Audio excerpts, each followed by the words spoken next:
Good evening. My name is Chinemerem Joseph, and I welcome you to this edition of You and the Economy, which focuses on a new subject after we wrapped up the 3-episode mini-series on the Central Bank of Nigeria's Anchor Borrowers Program on the program last week. And just as we are featuring a new subject, we are also presenting it from a new location, this time around from the hallowed briefing room of the Governor of the Central Bank of Nigeria, CBN, rather than the usual studio setting. Now, today's edition of the program is on the 280th meeting of the Monetary Policy Committee, MPC, of the Central Bank of Nigeria, which took place recently. But to set the record straight, you must know what the MPC is. The Monetary Policy Committee is the highest policymaking committee of the CBN. It is set up to facilitate the realization of the mandates of the Apex Bank, particularly those bordering on price stability, which encompasses the management of interest rates as well as inflation and exchange rates. The committee provides support in various ways to facilitate the realization of the economic policy of the federal government. The MPC comprises 12 members and is headed by the central bank governor. Now, through the adjustments it has the authority to make in 4 key economic parameters, the MPC and the decisions made at its meetings affect you as well as the economy.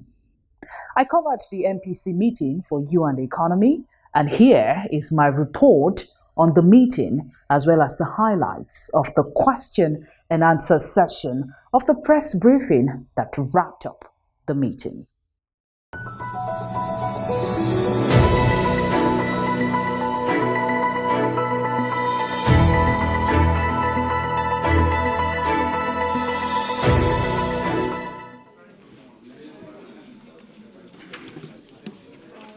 Several issues were up for deliberations at the 4th Monetary Policy Committee meeting in 2021. Coming out very tough was this announcement by the Central Bank of Nigeria that it will no longer sell foreign exchange to bureau de change operators.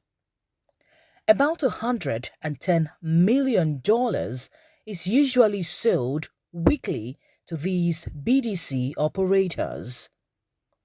The governor of the Apex Bank, Godwin Emefiele, said the decision was taken after it was discovered that the over 5,000 licensed BDCs now deal in wholesale transactions illegally.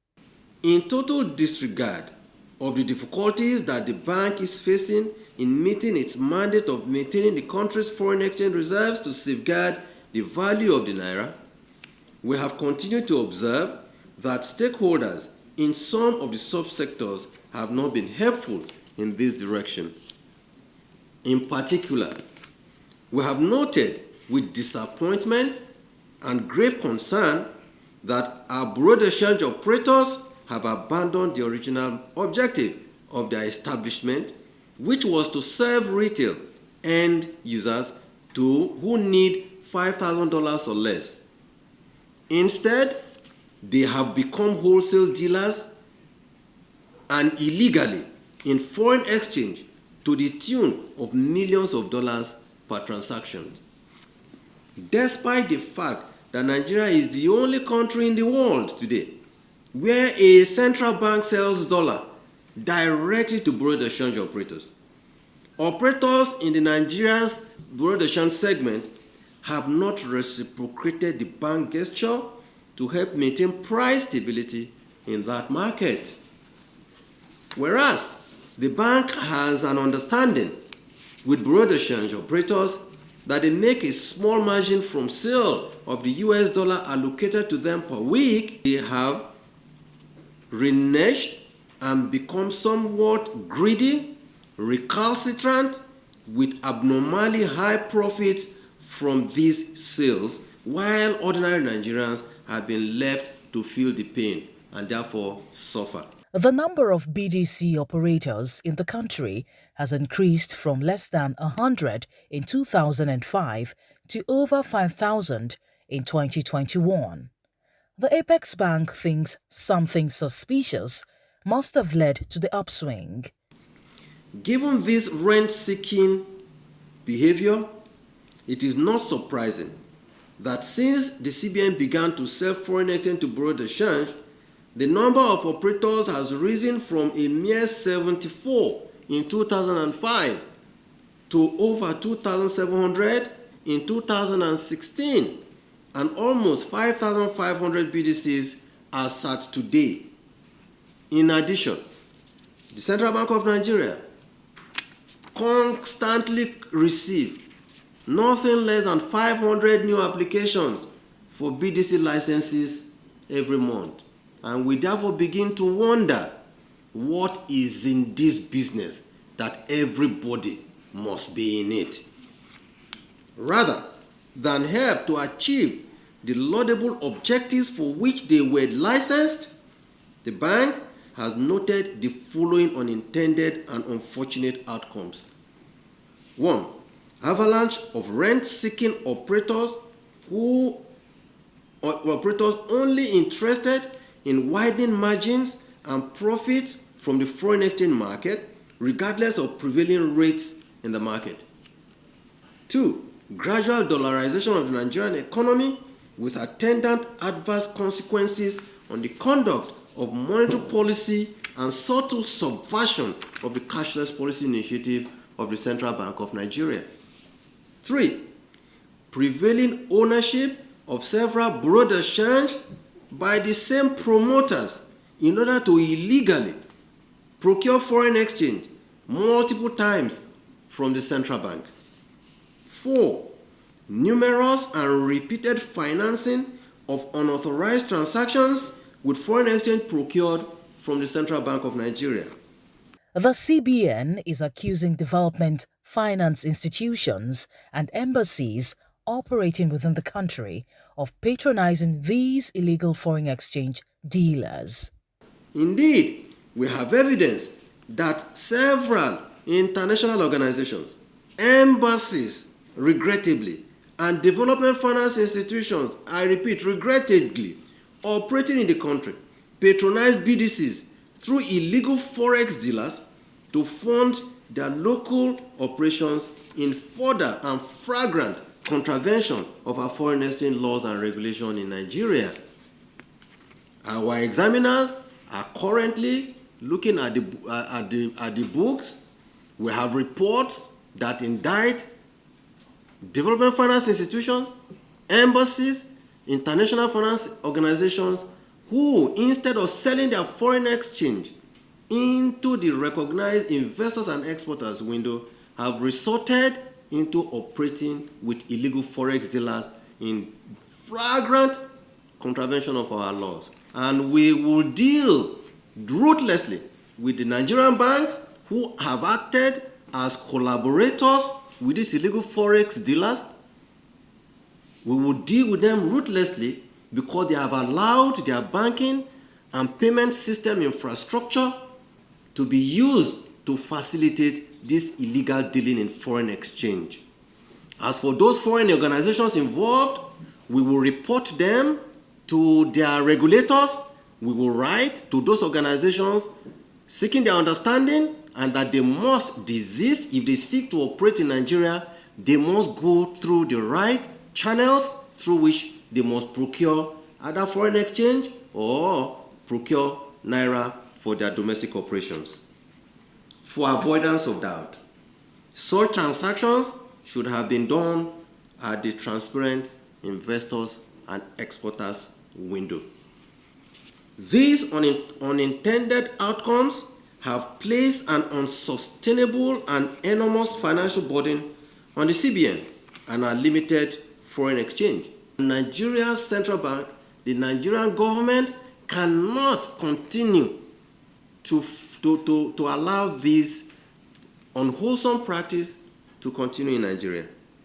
This is a huge hemorrhage on our scarce foreign exchange reserves and cannot continue, especially because we are also concerned that bureau de change have become a conduit for illicit financial flows.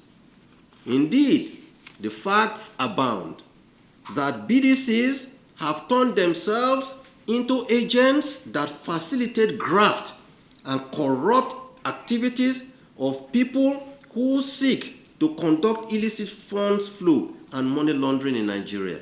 And we will go after all of them. The Apex Bank, with support from the Monetary Policy Committee, has taken these decisions on how the country's foreign exchange market will operate. First, the central bank will henceforth discontinue the sale of foreign exchange to bureau de change operators. B, the bank will no longer process or issue new licenses for BDC operations in the country. This stoppage extends to all licenses being currently processed regardless of the stage of that processing. C, the bank would henceforth channel a significant portion of weekly allocations currently meant for BDCs to commercial banks to meet legitimate FX demand for ordinary Nigerians and businesses, whether for small-scale imports, medical bills, educational expenditure, personal and business travels, or any other legitimate needs as prescribed by the CBN's foreign exchange manual. D, all commercial banks in the country will, with immediate effect, create a dedicated teller point in designated branches for sale and disbursement of foreign exchange to customers who desire FX for legitimate purposes. For emphasis,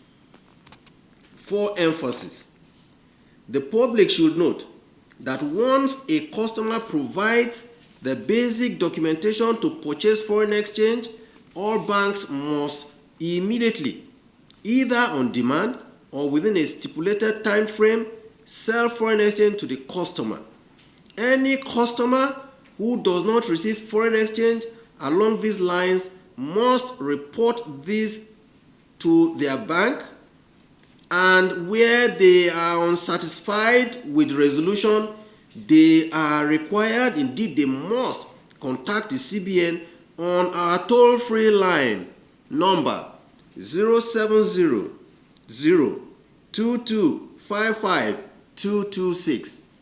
I repeat, 070-02255-226, or email cpd@cbn.gov.ng. Repeat, email cpd@cbn.gov.ng to lodge a complaint with details of the bank's transaction. In closing, let me note, very importantly, that these measures are not intended to be punitive on anyone or any group. Rather, it is meant to ensure that the CBN is better able to carry out its mandate in an effective and efficient manner, which guarantees preservation of our scarce commonwealth and that our hard-earned financial system stability remains intact to and for the benefit of Nigeria and all Nigerians. On the key policy parameters, the committee retained the interest rate at 11.5% alongside all other parameters. Some other issues addressed by the governor during the question and answer session. Well, the first was on the digital currency set to be unveiled by the Apex Bank in October this year. Last week, the media was awash with news of the CBN introducing a digital currency on the 1st of October. How true is this, and how prepared are you in the face of the economy still being largely cash-based? Yes. Digital currency is what central banks all over the world, they are providing as an alternative to the current money arrangement. What are we saying? You have some naira in your account and you choose to convert part of your naira into a digital wallet by way of a digital currency. We would support that. But when this starts, CBN will move some of the balances of banks in CBN to those banks in digital currency. So you go to your bank, you have for 10 million naira, you say you want to move your 10 million naira, maybe 2 million out of your 10 into a digital currency.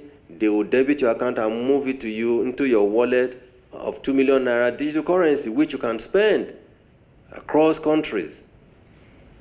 Okay, so we think that this is a novel idea, and we are not the first. We know the PBOC in China has unveiled theirs, and many other central banks are at advanced stages of unveiling their own digital currency, and our own digital currency, which is tagged e-Naira, will certainly come into operation by the special grace of Almighty by October, and we are working very hard for this. So what is the objective? On payment system, we believe that transactions will be cheaper and more efficient as there will be less hubs to complete. On digital economy, the Nigerian economy, just like the rest of the world, is going digital, and cash cannot play in that space. Therefore, e-Naira, which will represent the digital equivalent of cash, will be used as the fiat currency to effect transactions. And of course, in terms of financial inclusion, we believe that with over 30% of bankable adults still outside the financial system, the ability to have offline payments through our e-Naira initiative will bring most of them into the formal financial sector. How ready are we? The use of cash is declining everywhere in the world, just as in Nigeria. And with the advent of digital currency, digital commerce, which is booming in the country, more and more people are adopting the use of electronic money to facilitate digital commerce. So our own e-Naira is a digital representation of cash, which means as a fiat currency, that it is a fiat currency that will just be as widely acceptable as the physical, or what you can call your analog naira. We recognize the need for wide stakeholder engagements and education to be able to create awareness for the use of e-Naira as alternative to cash to further drive towards a cashless society. By way of update, I must say that we have made advanced progress on our digital currency. We have already appointed Bits Incorporation as our technical partner. They were selected out of 10 other solution providers based on their performance during a rigorous evaluation process on diverse criteria, including technology, ownership and control, implementation, timeline, efficiency, ease of adoption, support for AML, CFT, platform security, interoperability, and implementation experience. So we are pretty confident that Bits Incorporation has all that is needed to qualify them to be our partner in this journey. And I'm very sure that we'll be making good progress here. I would like to remain with the digital currency. What is the room for cryptocurrencies in Nigeria's financial space, considering a decision to introduce the e-Naira? Thank you. On crypto, let me say that the Nigerian economy is big enough to accommodate choices Nigerians make with regard to how they want to transact their businesses. The e-Naira is being introduced to complement existing types of monies and not to replace them. I would emphasize that cryptocurrencies are private monies which are not regulated by any regulatory authority. Therefore, using them is your own individual decision. If you decide to use them, it means you are taking your risk. If you make your money, we will wish you good luck. But if you lose your money, we would laugh at you. But for us at the CBN, we have passed the instructions and directives to the banks that they cannot use their banking and payment system infrastructure to allow crypto agents or crypto users to use them. So that policy still remains in place, and I am not sure we are about to change that policy. Last week also, the environment was awash with complaints that some banks are distressed. Can you please tell us how stable and strong are our banks in Nigeria? Thank you very much. There have been allegations about some deposit money banks showing signs of distress. Let me say that all those social media messages going around are all fake and indeed are fraudulent, and the CBN is currently doing everything possible to trail those perpetrators who intend on creating problem to create banking system instability. We will, by God's grace, unravel who they are, and we will announce them, bring them to the public if we find them. But I want to say that, and I repeat, that the strategic health of the Nigerian banking industry remains very, very strong. For instance, at today's meeting, data was provided to Monetary Policy Committee members, and I will say we reviewed the financial soundness indicators of the Nigerian banking industry. For instance, capital adequacy ratio averages 15.5%. For the national banks, they are only meant to have just 10%. For the international banks, those operating with international licenses, they are supposed to operate at 15%. If we have an average of 15.5%, we believe that this capital adequacy, the Nigerian banking industry is well capitalized and can meet any shocks if they arise. 2, non-performing loans ratio today stands at 5.7%. Our prescribed maximum is 5%. Even at a time when there's global crisis, if we have 5.7 instead of 5, I think it's an indication of a sound banking system. 3, liquidity ratio for the banking industry today is 41.3%. What is expected is a minimum of 30%.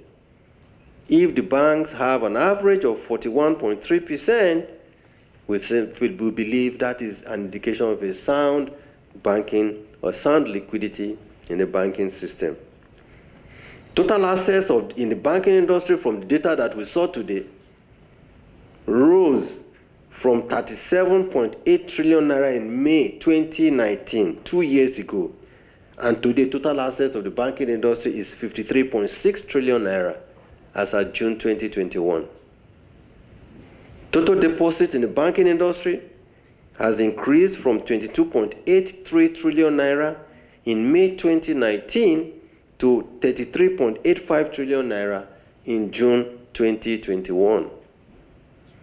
Gross loans have grown from 15.4 trillion naira in June 2019 to 22.04 trillion naira in June 2021.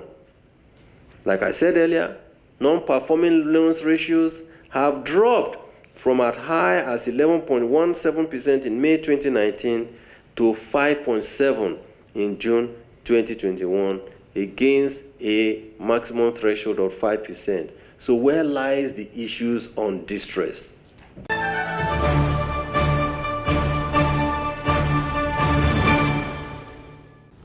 Well, as it is with every CBN MPC meeting, the 280th edition sets the benchmark for key economic parameters, including the interest rate.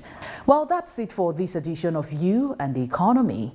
Please join us again, same time next week for another stimulating edition of the program. Bye for now.